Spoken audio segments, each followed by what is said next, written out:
அபிஷேக பாண்டியன் என்ற மன்னன் மதுரையை ஆட்சி செய்து வந்தான்.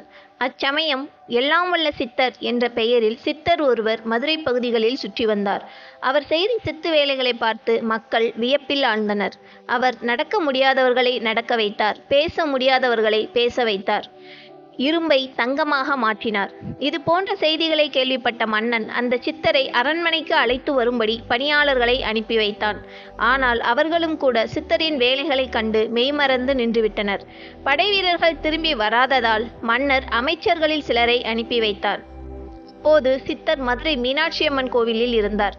அமைச்சர்கள் சித்தரை பார்த்து மன்னர் தங்களை அழைத்து வர சொல்லியதாக கூறினர். ஆனால் சித்தரோ, மன்னனை பார்ப்பதால் எனக்கு என்ன பயன் ஏற்பட போகிறது? வேண்டுமானால் அவரை என்னை வந்து பார்க்க சொல்லுங்கள் என்று கூறி அனுப்பிவிட்டார். இதை கேள்விப்பட்ட மன்னர் சற்று கோபம் கொண்டார். ஆனால் அவர் சித்தர் என்பதால் மன்னன் கோவிலுக்கு அவரை காண வந்தான். சித்தர் யோக நிஷ்டையில் அமர்ந்திருந்தார். அவர் அருகில் சென்று வணக்கம் வைத்தான். ஆனால் சித்தரிடமிருந்து எந்த பதிலும் வரவில்லை. இருப்பினும் மன்னனே அந்த சித்தரிடம் பேசினார்.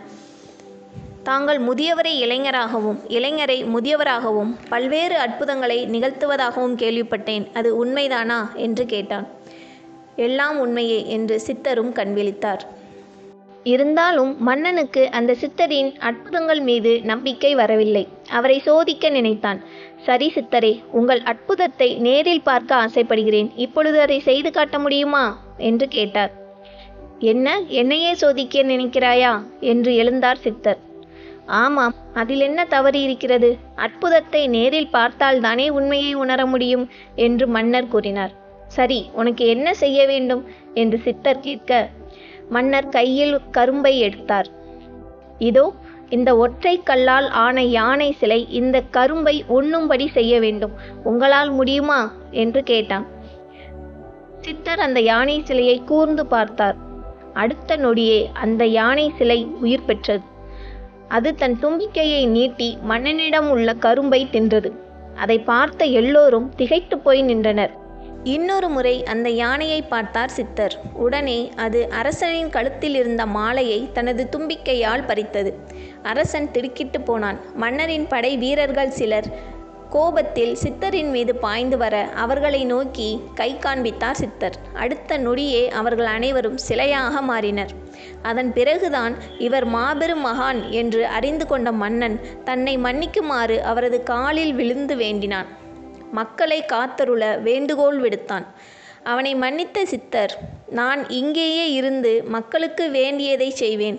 உனக்கு என்ன வேண்டுமோ கேள் என்று கூறினார். மன்னனும் தனக்கு குழந்தை பாக்கியம் இல்லாத குறையை கூறி மழலை செல்வத்தை வேண்டுமாறு கேட்டான்.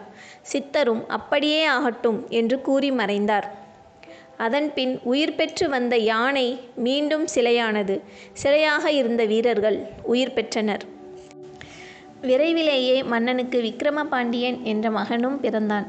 கரும்பு தின்றதாக கூறப்படும் யானை மதுரை மீனாட்சியம்மன் கோவிலில் சுவாமி சன்னதிக்கு இடது புறத்தில் அமைந்துள்ளது.